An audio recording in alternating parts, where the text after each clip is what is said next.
8টি যুদ্ধ থামিয়েও জুটল না নোবেল শান্তি পুরস্কার, আর তাতেই ক্ষোভে ফেটে পড়লেন মার্কিন প্রেসিডেন্ট ডোনাল্ড ট্রাম্প। শান্তির পথে হাঁটা বাদ দিয়ে ট্রাম্প এখন সাফ জানিয়ে দিলেন, পুরস্কার যেহেতু মেলেনি, এখন থেকে কেবল আমেরিকার স্বার্থই শেষ কথা। আর সেই স্বার্থের তালিকায় প্রথমেই আছে বরফের দেশ গ্রিনল্যান্ড। গেল সপ্তাহেই নরওয়ের প্রধানমন্ত্রী জোনাস গার স্টোরকে চিঠি পাঠিয়েছিলেন ট্রাম্প। সেখানেই তিনি তার এই অভিমানের কথা ব্যক্ত করেন। চিঠিতে ট্রাম্পের ক্ষোভ ছিল স্পষ্ট।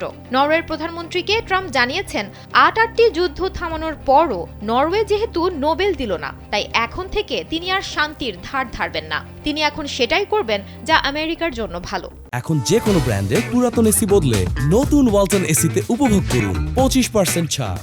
গ্রিনল্যান্ডের পূর্ণ নিয়ন্ত্রণ চাওয়া নিয়ে ট্রাম্প দাবি করেন, কয়েকশো বছর আগে একটি নৌকা সেখানে ভিড়েছিল বলেই তারা এর মালিক হতে পারে না। তার দাবি, ডেনমার্ক এই ভূখণ্ডকে রাশিয়া বা চীনের হাত থেকে রক্ষা করতে পারবে না। তাই বিশ্বকে নিরাপদ করতে গ্রিনল্যান্ডের ওপর যুক্তরাষ্ট্রের সম্পূর্ণ ও পূর্ণ নিয়ন্ত্রণ জরুরি।